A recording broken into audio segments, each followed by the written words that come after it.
Par, mabilisang payo lang. Beware of nice girls. Mag-iingat ka sa mga babae na masyadong close or malapit sa'yo. Yung ginagawan ka ng mga mabubuting bagay. Yung masyadong feeling close sa'yo. Kamusta kayong lahat? Welcome sa isang edisyon ng Sir Lupet TV kung saan ang mga mahirap ay dumadali at ang mga madali humihirap. Kamusta kayong lahat? This is Sir Lupet. Sa video na to, aalamin natin kung bakit kailangan mong iwasan yung mga nice girls. Grabe naman. Pa-like yung video, subscribe na sa channel natin, and share mo rin sa mga tropa mo at simulan na natin. Naalala ko, nung nag-aaral ako, meron akong classmate. Yung classmate ko na yon, magkakilala naman kami, pero isang araw, isang pagkakataon, dun sa school namin, may tinda dun na yung botchi. Alam niyo yung botchi? Ngayon, sa unang araw, bumili siya nun, tapos binigyan niya ako. Ngayon, nung binigyan niya ako nung botchi na yon, syempre, inisip ko, nice. Ayos to. Mukhang yata, attracted yata sa akin to . Inano ko lang. Kinarir ko lang yung ginawa niyang kabaitan. So, nagpasalamat ako, nag-thank you ako, pero sa loob-loob nun, inisip ko, ayos to . Trip yata ako nito . Gusto yata ako nito . Tapos, ang malupit doon, kinabukasan, nangyari yun ulit. So, bumili siya ulit sa canteen, and then nagkaroon na rin ng pagkakaiba kasi parang na-open niya na rin saan kung ano yung paborito niya na flavor. Ayan. Parang may ube yata sa loob yun. Tapos, ang ending, binigyan niya ako ulit. Hanggang sa simpleng mga gestures na yon, kinausap ko na rin siya, ganyan, chat, ganyan, tapos may mga ilang tanong, back and forth, reply, ganyan. Hanggang ang ending, nung nagsabi na ako kung anong nararamdaman ko sa kanya, make it short, ang sabi niya is, sorry pero, I don't feel the same way, at I hope makita mo rin yung babae na tatanggap sa'yo. Kaya diba sa nakaraan nating video, sabi ko, huwag kang aamin. Kasi ako, ganun ako dati. Diba? Pagka gusto ko yung isang babae, walang umaamin ako kaagad. So, sinasabi ko kaagad yung na-interesado ako sa kanya. Pero, pagbabalikan yung mga nangyari sa akin dati, ngayon ko na-realize na hindi pala dapat. So, ngayon, mapapaisip kayo, bakit ganyan naman yung advice? Bakit kailangan iwasan yung mga nice girls? Anong mali mo? Baka nice sa'yo yun kasi gusto ko talaga nun.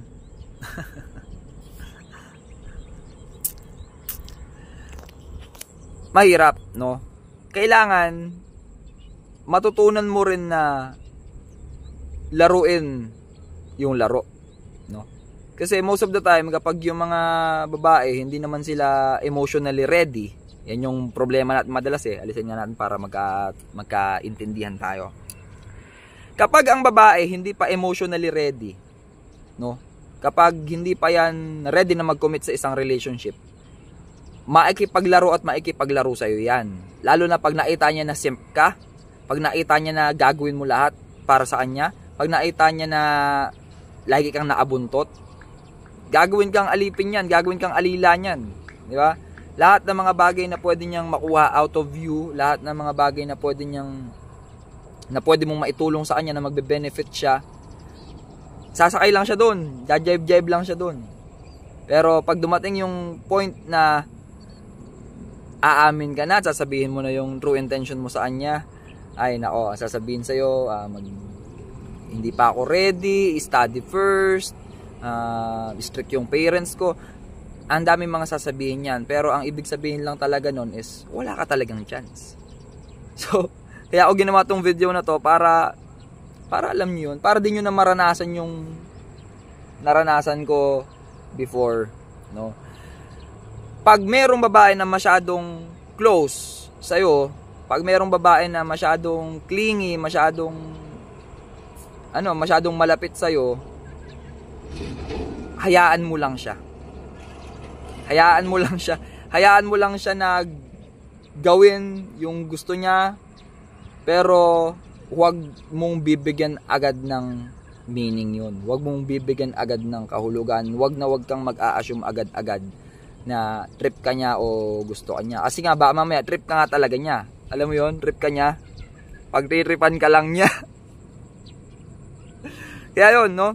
Kasi dito, makapansin nyo dito sa sa channel natin, medyo nagpalit ako ng mga hindi naman nagpalit, nagdagdag ako ng mga serious content, especially sa pagiging pagiging high value man, no? Pagiging high value man nating mga lalaki. Kasi kung bakit sa katagalan ng panahon nawawala na rin yung respeto ng mga babae sa mga lalaki, it's because tayo mismo mga lalaki wala na tayong respeto sa mga sarili natin. 'Di ba? Kaya please, the next time na merong babae na magpakita sa iyo ng mga ganyang klase ng signal or mga bagay na ganyan, when she is being too nice sa'yo, sabi nga when it is too good to be true, it is not true. Kapag masyado siyang nice sa'yo, most of the time, hindi ka talaga gusto niyan. Hindi. Kasi, sa experience ko, karamihan sa mga babae, mahiyain sila. Especially kapag attracted sila dun sa lalaki. Talagang, mahiyain sila. Isipin mo pag yung mga babae magkakasama yan, talagang to the max yung kilig nila pag pinag-uusapan yung mga crush. Pero pansinin mo pag nandiyan na yung crush, natatahimik, tumitiklop, 'di ba? Ganun yun. Ganun kung gusto ko talaga ng isang babae, ganun yun Talagang titiklop talaga siya. Makikita mo, napaka-energetic niyang tao, napaka-hyper niya. May mga ganung klase ng babae. Tapos bigla, pag nandiyan ka na, biglang tatahimik siya, biglang babait.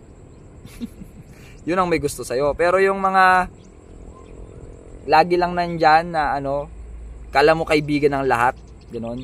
Kaya mag-iingat kayo kasi baka mamaya hindi lang naman siya sa'yo gano'n ka nice, 'di ba? Tapos iisipin mo na, sa akin kakaiba yung treatment niya, binibigyan niya ako ng ganito, ganyan. Mabilis siya mag-reply, ganyan. Inuunahan ko na, pinapaalalahanan ko na kayo, she is just being nice sa'yo. Pero subukan mong umamin dyan, subukan mong mag-confess dyan, subukan mong aminin yung nararamdaman mo sa kanya. May chance, oo, kasi baka mamaya sasabihin nyo, hindi naman lahat. Sige, may chance naman, pero bilang isang lalaki kasi, yun ba talaga yung priority mo, par? Yun ba talaga yung goal mo ngayon? Na magkaroon ng jowa, magkaroon ng girlfriend, magkaroon ng bebe, magkaroon ng someone na makaka-appreciate sa'yo? Ganun ba tayo bilang mga lalaki? Kailangan natin ng validation mula sa mga babae? Para masabi natin na nilalang tayo, para masabi na wonderful creation tayo, kailangan may someone na makaka-appreciate sa atin?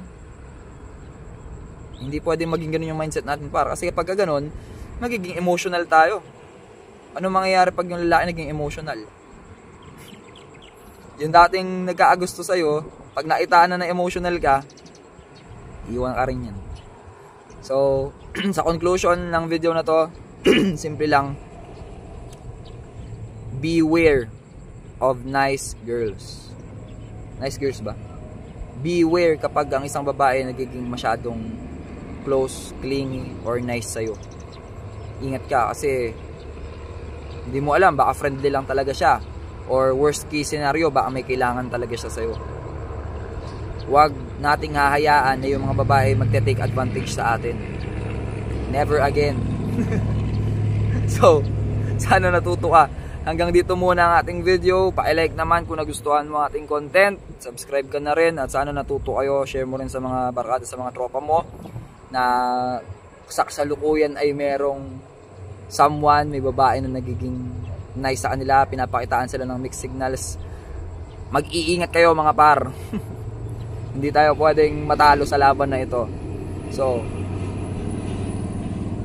hanggang dito muna. At this is Sir Lopet nagsasabi na sa bawat problema merong solusyon. Dapat tayo ang maging solusyon para iwas konsumisyon. Dahil darating ang araw, lahat ng to magiging alaala na lang. Kaya samahan nyo ang gumawa ng magandang alaala. Hanggang dito muna. Maraming salamat. Ingat, nasan ka man. God bless you and goodbye for now. Abangan nyo pala yung part 2 ng ating confidence series.